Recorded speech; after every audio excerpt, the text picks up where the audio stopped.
তো বলেন যে মুসলিম হিন্দু শত্রু, না এটা ভুল কথা। হিন্দু সবসময় হিন্দু শত্রু হয়ে এসেছে, ইতিহাস ঘেটে দেখুন।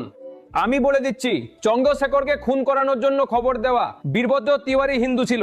ইংরেজদের কাছ থেকে 60 টাকা মাসিক পেনশন নেওয়া সাভারকর হিন্দু। ভগৎ সিং, সুখদেব এবং রাজগুরুকে ফাঁসি দেওয়ানো সূর্য নারায়ণ শর্মা। মহিলাদের কাছ থেকে স্তন কর আদায়কারী, ধোল গাওয়ার শূদ্র পশু নারী সকলেই তাড়নার অধিকারী। এরা সবাই হিন্দুদের ছিল।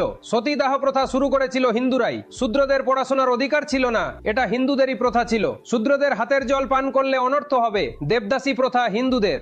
মন্দিরে শূদ্রদের ঢুকতে দেওয়া হবে না। গলায় কলসি, কোমরে ঝাঁকা বাঁধতে বাধ্য করা হয়েছিল কাদের? হিন্দু ছিলেন। মহিলাদের পুনর্বিবাহে নিষেধাজ্ঞা জারি করেছিল হিন্দুরাই, শূদ্ররা যাতে তাদের অধিকার না পায় তার জন্য পুনা চুক্তি। মহাত্মা গান্ধীকে গুলি করেছিল কে? মহিলারা যাতে পড়ার অধিকার পায় তার জন্য ডক্টর ভীমরাও আম্বেদকর হিন্দু বিল কোড নিয়ে এসেছিলেন। কিন্তু তার বিরোধিতা যারা করেছিল তারা কারা ছিল? হিন্দুরাই ছিল। ভারতে সবচেয়ে বেশি হিন্দুদের ধর্ষণকারী, শিবাজী রাজ্যাভিষেক যারা আটকে ছিল, সংরক্ষণের বিরোধিতা যারা করেছিল তারা কারা ছিল? হিন্দুরাই ছিল। আর এই ভুল ধারণাটা মন থেকে দূর করে দাও যে অন্য কোনো ধর্মের লোকেরা তোমার। আপনারা তো বলেন যে মুসলিম হিন্দু শত্রু, না এটা ভুল কথা। হিন্দু সব